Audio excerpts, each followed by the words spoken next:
Hi everyone. For those that I didn't get to meet, I'm Lindsay and I'm from WWF in the campaigns team. And I just wanted to present something that we did recently that kind of built a bridge between online and offline campaigning. It was called the Origami Migration, so feel free to check out the hashtag on Twitter and Instagram. So just as an overview of the campaign in general, we're working to protect natural World Heritage Sites, which are some of the most precious places in the world, and they're described as having outstanding universal value, which just means that they're not just great for biodiversity, but they're also great for people and livelihoods as well. And we know that they can be protected because we've done it before with the Great Barrier Reef, and also getting British oil company Socco to pull out of the Virunga National Park, which Chris talked about yesterday.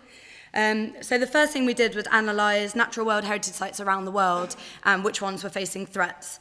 So there are 114 of them, all facing threats from large industrial scale activities such as oil, gas and mining and infrastructure, etc. So we break it down into 3 flagships that we were going to focus on. The Selous Game Reserve in Tanzania, which was facing threats from poaching and oil exploration. The Belize Barrier Reef, which was also facing threats from oil exploration, and Doñana National Park in Spain, which was facing an immediate threat of river dredging in the river that surrounded the national park. The main advocacy ask was for people to email the Prime Minister or the President of the country in question and ask them to remove the threat, essentially. And this is kind of a little diagram of how it all links in together with the actions and the commitments that we were hoping to get with no-go pledges from oil, gas and mining and financial industry and other people that we brought into the campaign. So Doñana National Park in Spain is the largest wetland in the European Union, and it's home to 6 million migratory birds over the winter season, which makes it pretty important. And it also has a population of Iberian lynx, which are on the increase, finally, and live on the plains of the river that's under threat. The immediate threat had a deadline. The government had until the 1st of December to make a decision as to whether they were going to dredge the river or not. So we had something that we knew we needed to work to. And it's just worth mentioning that this World Heritage Site wasn't actually on the in danger list by UNESCO yet, whereas the others were. So we knew that the deadline was really important to stop it from going onto that list.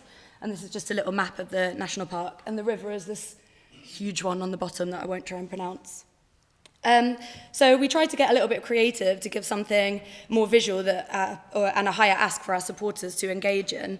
And that's where we wanted to bridge the kind of online and offline asks that we were giving them. And we wanted something physical that we could hand in along with the number of petition signatures that we were trying to achieve.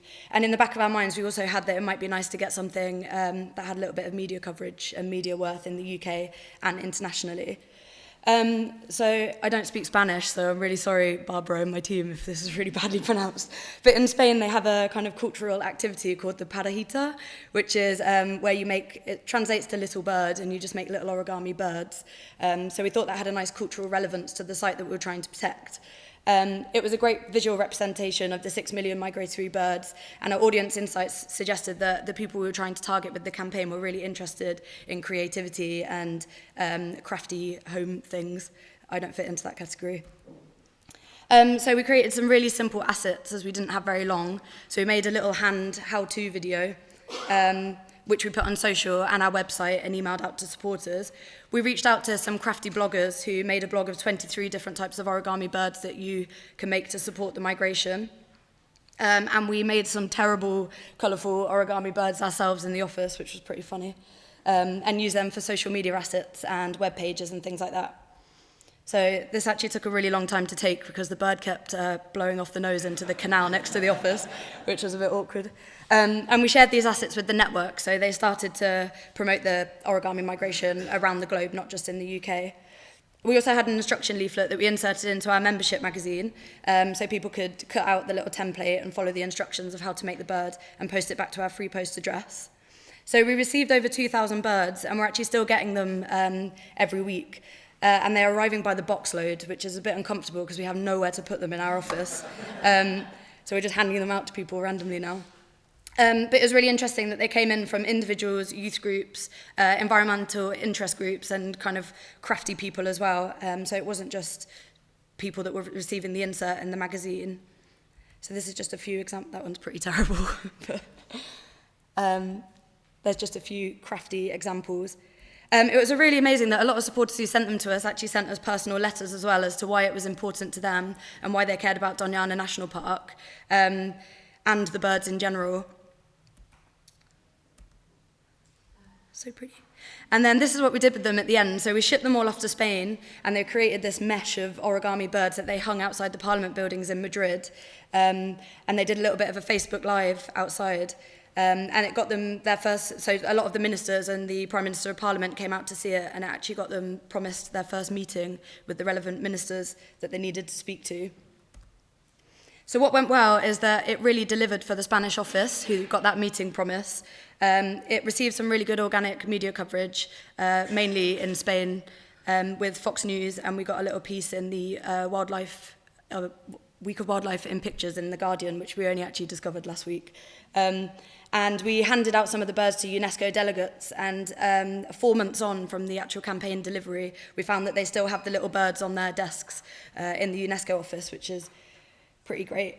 And what could have been better is, the main thing that I said yesterday to a few people is that there was absolutely no way for us to collect any data on these people that had sent us the birds, which was kind of a lack of thought, and also having a small amount of time, we didn't really put much input and thought into that one.